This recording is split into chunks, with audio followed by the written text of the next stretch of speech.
Hey guys, I'm Alexa Reeves, and I will be your witch and host on today's episode of Boxed Wine and Witchcraft. I invite you to pour yourself a glass of wine, or in this case, a mug of wine, like I do, so you don't spill it as easily.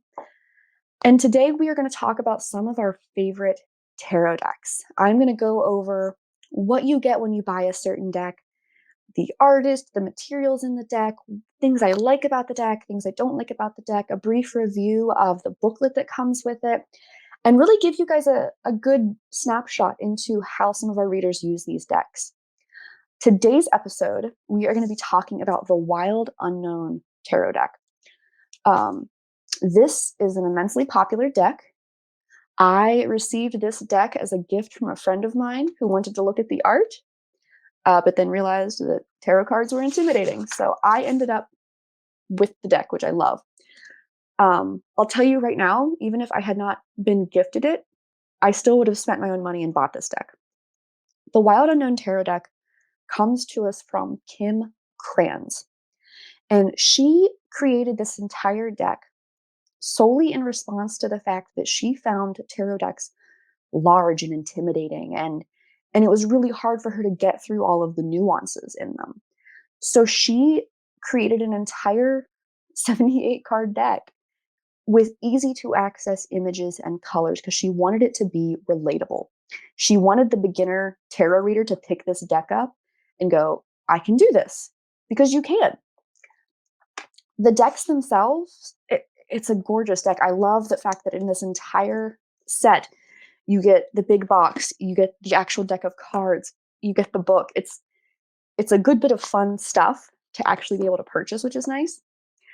The deck itself rather sits in its lovely little sturdy pull apart box, which I like.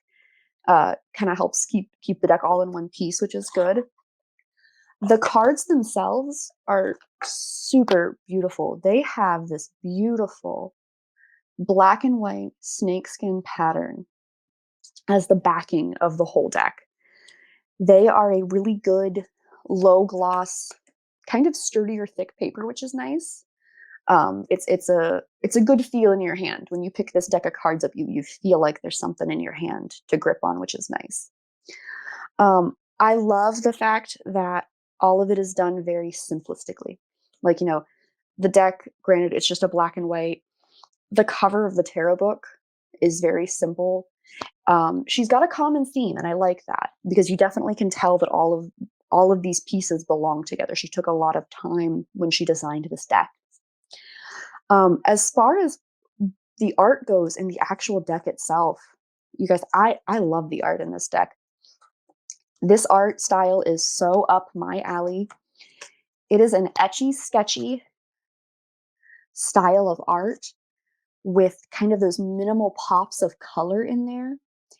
It's kind of got that sketchbook feel to it, which I like. But again, with those bright, vibrant little pops of color, like the Ace of Wands is one of my favorites in this deck because it's so vibrant. Compare that to, for example, our Eight of Coins, which is very minimalistically drawn and minimalistically colored. I like the fact that this deck definitely belongs together. All of these art pieces, you can tell that this deck is meant to be together. You can tell that this deck was designed consciously. It wasn't just random things she pulled together. My personal opinion, as far as just how I feel about the deck feels a little bit feminine. It feels feminine in a sense of some of the art, some of the colors, some of the imagery in them. But I also like the fact that there's still some pretty hard messages in these.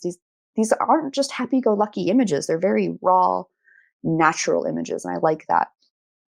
There's a lot of animal imagery, which I enjoy. I like the fact that instead of kings, queens, pages, and knights, she does mothers, fathers, daughters, and sons.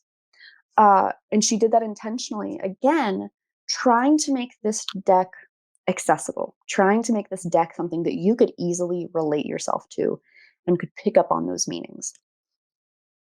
As far as the booklet, I love, again, the minimalistic design of this is very pleasing. The book's great, though. She offers a brief description on what the court cards do, what each suit does. She offers a couple suggestions on, cutting the deck, shuffling the deck, which is nice. As far as the actual breakdown of the cards themselves, though, it's pretty minimal. She doesn't give more than 3 or 4 sentences each for each card description, and I think she does that intentionally. I like that more than pages, books where you have to read 2 and 3 pages a card.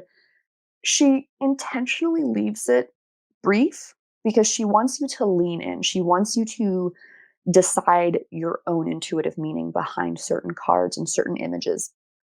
And I like that. It really encourages you as a reader to pick the deck up and work with it and learn from it and kind of decide, okay, what is it trying to tell me? The only downside I have for this deck, guys, is, and honestly, this is probably just user error. Sometimes the cards stick together, like they don't really want to shuffle fully nicely together like a typical like deck of playing cards would. But again, it's because the paper's thicker, which is important. It's more of a sturdier card, which is nice. The only other critique I could possibly give this deck is that occasionally some of these images get a little busy. Some of these images get a little busy, a little dirty. Not dirty in a sense of like,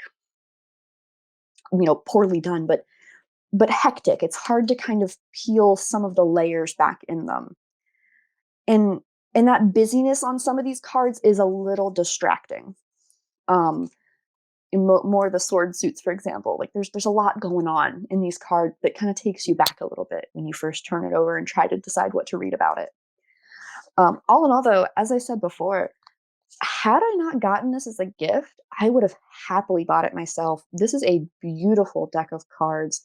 The artwork in it is absolutely breathtaking.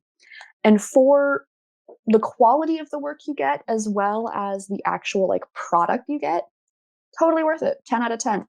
So I would highly recommend the next time the mood strikes you, go to the store, grab the Wild Unknown tarot deck, come home, pour yourself a glass of wine like I do, and play with these cards because this is an excellent, excellent deck. If you have this deck, like, comment, stop by the shop. Tell us what you do with your deck. We love hearing new kinds of reading and new kinds of divination that all of our community gets up to. So stop by, come see us, and definitely pick this deck up. And you guys, I'm going to finish this glass of wine and I will see you in the next one. Cheers.